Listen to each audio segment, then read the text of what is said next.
Language shapes our reality. Therefore, to understand how the 17th century Highlanders navigated across their remote homelands with no maps or compasses, we must look at the Gaelic language to learn how they would have described and understood their surroundings, and look for navigation clues hidden within the names of the mountains, glens and rivers. To help me with this, I'm joined by Roddy McLean, a Gaelic-speaking ecologist, author and expert in Gaelic place names. Join us as we stand upon a 4,000-year-old hill fort and discuss how the Highlanders would have described their landscape and understood the passage of time and found direction. Seeing insight on how the rich Gaelic language shows us the deep relationship the Highlanders had with this beautiful landscape. So, stay tuned.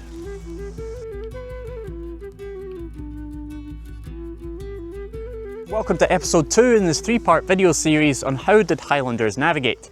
In my previous episode, I was by natural navigation expert Tristan Gooley, who taught me how to read nature's tracks and signs to help us find direction. In this episode, I'm looking at the all-important cultural context and looking at the very language the 17th century Highlanders would have been using and speaking to describe and understand the landscape that they lived in. Now, if you want to learn more, you can find the extended editions of all my videos over on my Patreon page linked up here. Patreon is also the best way to support my work, helping keeping this channel going. But if you actually want to join the learning journey and figure out how to rekindle this indigenous wisdom wherever you are in the world, then come join the tribe of like-minded folk all walking the same path over on my survival school Resilient Roots, which I'll link below. Now, without further ado, here's my time with Roddy McLean on top of a 4,000-year-old hill fort as he tells me how the Highlanders might have described and understood their landscape that they're travelling through, all through the 4 Ds of navigation. Enjoy. So what would you say someone who's visiting Scotland or loves the outdoors of Scotland, why do you think it's important that they at least have an appreciation of Gaelic and Gaelic in the landscape? Well, if you're looking at the landscape around here, it's mostly named in the language. So if you're wanting to understand the map, pick up an Ordnance Survey map, start looking at the names, and they will mean nothing to you unless you engage with the language to some degree. So, that would be a starter. And for people who come here a lot and people who live in the country, I would encourage them to learn some of the language. And what that does for you is it means that the language you are speaking or you can speak in your daily life is actually the one that's on the land. And that gives you a very powerful sense of belonging to that land. So it's knowledge. Ignore that knowledge and then you're struggling to talk about the landscape. I think it gives you much more enjoyment from the place that you're in.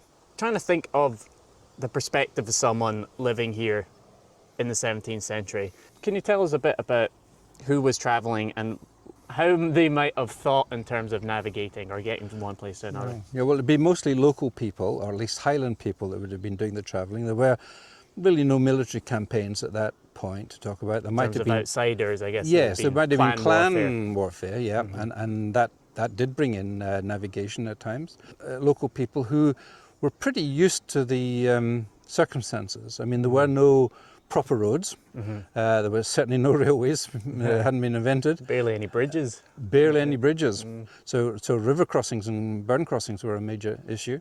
So people were kind of used to having wet feet. They were used to rugged conditions to live in.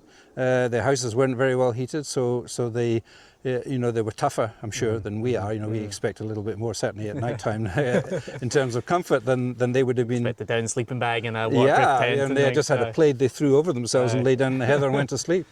So it was a different kind of environment, and I know sometimes that people today sort of think of where they live as maybe an urban setting, and then out there you've got the wilderness. They sometimes use not a term I use in regard to the Highlands, because people did go everywhere.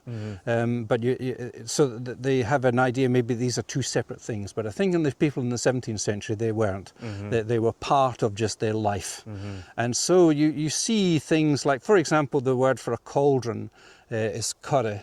and in modern parlance it's become the word for a kettle, because cauldrons kind of became kettles. But it's shaped, if you think of the shape of a cauldron sitting on a fire, then that's the shape of these bowls in the mountains cut out by the ice, corrie, and that became corrie in the mountains. So corrie is really a cauldron, but it means corrie, which has come into English, of course, and Scots from the Gaelic as corrie, so it's the same word for a cauldron. It's the same word, and it originates in that. So it's a domestic thing that's been transferred onto the landscape, and there are parts of the body transferred onto the landscape.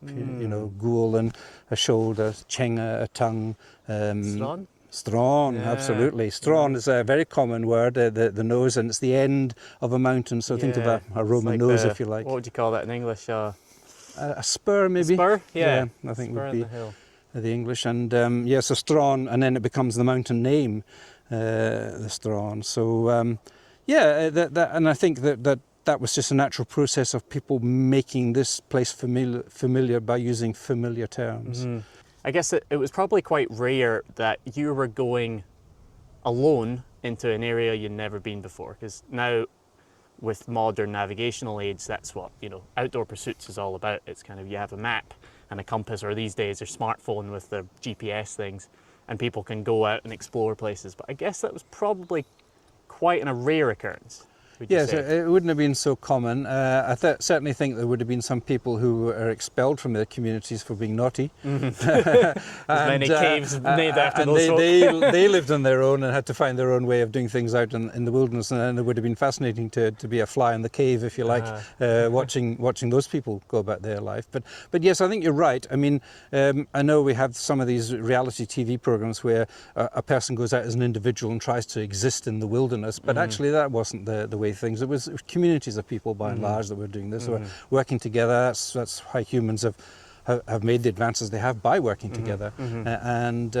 So that yes, there would have been knowledge passed from person to person at the time, but also down through the generations. So I think that a young drover whose father had, say, been a drover would have grown up with a mental map of the route that they would be taking the cattle on, and they wouldn't need a paper map, and they probably wouldn't be able to read what was written on it anyway. But it would be up here in their head.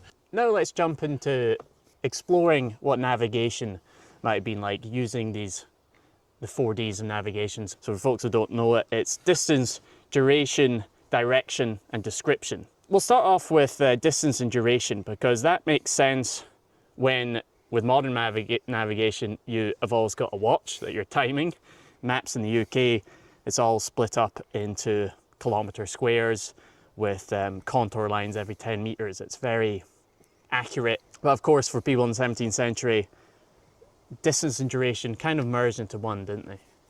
Yeah, I don't think you can really separate the two particularly. I've been in the Himalaya of Nepal three times, and gone on long treks and enjoyed it immensely. In the early days, it was very much like going back in time in our own society.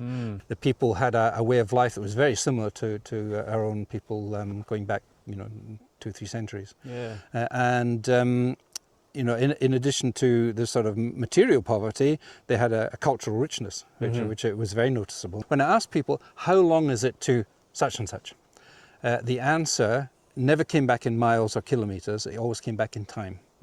Because what does it mean in a mountainous land to say it's 3 kilometres? Well, if you're going down a glen, up down a valley and up a valley again, it might take you 5 or 6 hours to go 3 kilometres. So that makes a lot of sense. And I get in Bert's letters and in Martin's, they just talk about half day's travel, a day's travel, 2 days travel. Although Martin does mention a league as a unit measurement. And when I tried to research it, it seemed to be roughly how long you can walk in an hour. I think the hour was well established as a measure of time, and even if you didn't have a timepiece, nevertheless I think the day had been split up and people would have an idea of how many hours it might be. And this goes back to the days of the monks, who gave us our vocabulary in Gaelic with regard to time, really. A lot of these things came from the monks who themselves had a day that started at 6 o'clock in the morning and was kind of regulated. So those Gaelic words are rooted in Latin? Yes, they are. There's quite a lot of Gaelic words came from Latin in that period of time when the church was a really important part of society. That's interesting. You wonder what their words for time were before Christianity came. Yeah. With the language, the word we use for distance is astar. Astar. A-A-S-T-A-R. Jane Tastar Hakadrigo, what distance you have to go. But the word astar also can be used for speed. Okay. So Vamidolic astar, I was going quickly. So there we go. So it's both distance and duration. Yeah. So the kind of the whole the concepts are a bit fluid, and they kind of link into each other. So yeah, and we use astar for a journey. Okay. We all astar more rom. I've got a great journey ahead of me as well. So there's your time coming into that as well. So yeah. So distance and duration could be summed up in astar in a way. Yeah. So direction. People didn't have compasses. Could you give us a perspective of people finding direction through the Gaelic language? Well, when you go back to the days when people probably worshipped the sun, or certainly held it in very high esteem as well pre-Christian, they would have faced the sun when it rose in the morning. And you see this in English as well, because what do you do at that point? You orientate yourself to the sun, and of course Oriens is the Latin for east. So you're easting yourself in a sense, and you're Fanier in Gaelic. Is east. Yes. Interesting. The Orient. I didn't know that. Yeah. The Orient. And the Occident is west. People saw the sun move across the sky to the right. Yeah. So the Gaelic for right is Jess, which means south. So we have the same word for right and south, Jess. And because it leads to a warm place where the sun is and so on, it has very positive connotations to it, Jess. From that we get the word Jeshal, which means moving sunwise. And you know that at the middle of the day it's due south, so it's setting in the west. So that's all giving you an idea of where you are in relation to the land. Yeah. If you are asking people about direction, you might not get Jess south, Tua north. You might get Suas and Shias, which means up and down. Okay. And the reason for that is that was used a lot, particularly naming things in the landscape, because of the concept of one of the directions of the compass being up, the other being down. Now, in the modern day, we have our maps with north at the top and south at the bottom. So we say up north, down south. Okay. But in many parts of the Highlands, particularly over west, in the Western Isles, even today in the Western Isles and in Wester Ross and places, it was down to the north, up to the south. Yeah, so you would need to know that if you come from the Western Isles somebody says, oh, Halashias, go down, you'd need to know that would mean east and not north or whatever. So yeah, okay, interesting. What about at night? So obviously, well, maybe the average person might have travelled at night in some cases, but we know the cattle raiders enjoyed the moonlight. Can you tell us a bit about the moon and the stars? Yeah, they certainly did. Yeah, I think people probably travel quite a lot with the moon. Langhorne, Ain and Boch, the pleasant lantern of the poor. Is that Langhorne and Boch was the nickname of the moon, and it poor person's lantern. Because the poor person's lantern, because it costs you nothing. There's this light in the sky for you, so a full moon would give you enough light to travel. Yes. What about the stars? Was there particular constellations or names of the stars that the Gaels were using? Yes, and I think it probably in common with other Northern Hemisphere peoples in around the same sort of latitude. But yes, the famous one is the Crown Arin, which is it means the baker's shovel, the Crown Arin, and it's the name for the plough. Okay. Rael Yule means the guiding star. Okay. So if you're guiding people in the mountains, you might be an Yach Yule, a guide. So a Rael Yule is a guiding star, and that's the North Star, the pole star. Maybe and Shalach and Moor, which is another constellation called Orion in English. And Shalach and Moor, the big hunter, the great hunter. The big hunter, okay. Yeah. So instead of Orion's belt, it's the big hunter's belt. The hunter's belt, yeah. And the Orion's sword in Gaelic is known as the Vitak, which is the dirk. Okay. Yeah. The Vitak. I love that kind of a rooted story projected into the stars. That's beautiful. Now, description. Can you maybe give us first some sort of categories of descriptions, whether it's colours, shapes of mountains, things like that? Well, we have over 100 words for hill or mountain. Over 100 words of mountain. Wow. Hill or mountain or elevated place. Yeah. Bain would be the classic word, I suppose, which has been anglicised Ben. So Bain Nevis is Ben Nevis, and so on. Bain Lomond is Ben Lomond. They do tell you about the shape of the mountain, maybe its difficulty. A scour, for example, there's lots of scours on the west coast. They're very rugged, high, rocky places. A score would be a rocky point on a hill. Stoch is a big hill, probably quite steep, and Unach has got very steep sides to it. Somebody's in the landscape and they're told, that you need to go by such and such. They already can get a picture of what this mountain probably looks like. Wow. And how difficult it might be if they have to cross it. In English, we would have to say, you pass the rounded hill, the pointy hill, that steep hill. We have to add all these adjectives, but in Gaelic, you would just... Yeah, very often there'd be different names, and you would get altitude from them as well. Cool. So what about obviously Bialach? Even people who may not know any Gaelic, a lot of them know Bialach. Can you describe what Bialach is, and maybe some other words that describe the easiest routes through the landscape? Yeah, those are really important for finding your route, and if you can find a Bialach, you're doing well. Bialach is a pass between the hills. And a saddle might be an English word to describe it could go up through a saddle, yes. It is of a route that people would use, so you know if you're going to Bialach, people would be walking that way, so it's probably well trodden. You may even be a bit of a footpad. Certainly you know that it's passable. It's passable. So Bialach is a really useful word. Another one that's a pass is a Larig. And Larig tends to be a long pass, maybe across a watershed, and that would often be a droving route. We've got the famous Larig Gru in the Cairngorms, and Larig and Lui as well. We should also say maybe there are some words that tell you don't go this way. Don't go there. That's good. And the word is Firach. Firach is a really rough place. It's usually rough underfoot and rough of vegetation. It's bogs and things. There's how many words? There's about 50 words for bog. So we've got all those things, and they're telling you don't go this way, or be very careful, because you might end up you're going to get your feet wet. You might end up and be careful if you see the word or hear the word Sul Chriach, which means the quaking eye. You sometimes see it in the form Sul Chruich, and that means a bog that isn't fixed. It's a quaking bog. But one word to be wary of is the word lame.